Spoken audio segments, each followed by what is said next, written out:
বাবা সেজদার মধ্যে চইলা গেলে আল্লাহ ফেরেশতাদেরকে কয় যা যা তোরা না মামলা বানাইলি বানাইতাম না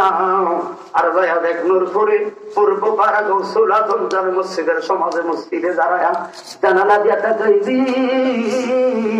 গেছি কি করে আল্লাহ দেখলাম নামাজে দাঁড়াইলো একটু পরে কি করব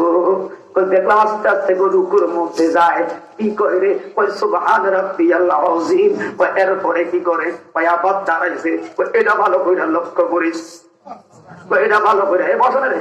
এরা এটা ভালো করে লক্ষ্য করিস ওই কি লক্ষ্য করতাম ওই এরপরে কই যায় ও মাওলা রে দেখছি তারা জমিনের মধ্যে লাগাইয়া যায় বলো না একজন মানুষের তার অঙ্গের ভিতরে সবচাইতে দামি জিনিসটা কি ওই কুফাল কথা বলেন ওই কুফাল দেখি কোন মানুষের কথার কথায় উদাহরণ দিলে ওই তার কুফালটা ভালো না কিবা তার কুফালটা ভালো ওরে ফেরেশতা রে পুরুষ মানুষ বলো মহিলা মানুষ বলো তার কুফালটা সর্বঙ্গের দামি রে তারপর দেখ রে এরা বল যখন সেজদার মধ্যে যাইব আল্লাহ কয় এরা সেজদা দেখারে কই বিল্লাহ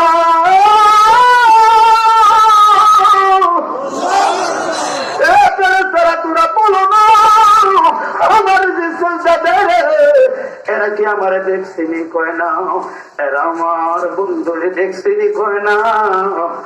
এরা আমারও দেখে না বন্ধুরও দেখে না মক্কাও যাইতে পারে না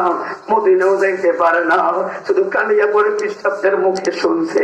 শাহপুরে পিসাবদের মুখে শুনছে তুই না তারা ভালোবাসার চেষ্টা দিছে দেখলে কি কয় ওই কুফালটাও লাগাইছে আবার কি কয় ওই সুবহান রাব্বিয়াল আলা এমন মোহাম্মতে আমার মক্কা দিয়ে দিছে তোরা শান্তি থাক রে এই জন্য বাবা কুলমান ছাড়া পৃথিবী যদি এক পাল্লা রাখো গো আমার আল্লাহর রহমতের একটা সেজদা যদি অন্য পাল্লা রাখো সেজদার মূল্যটা বেশি হবে জবান খুলে বলি আল্লাহু আকবার।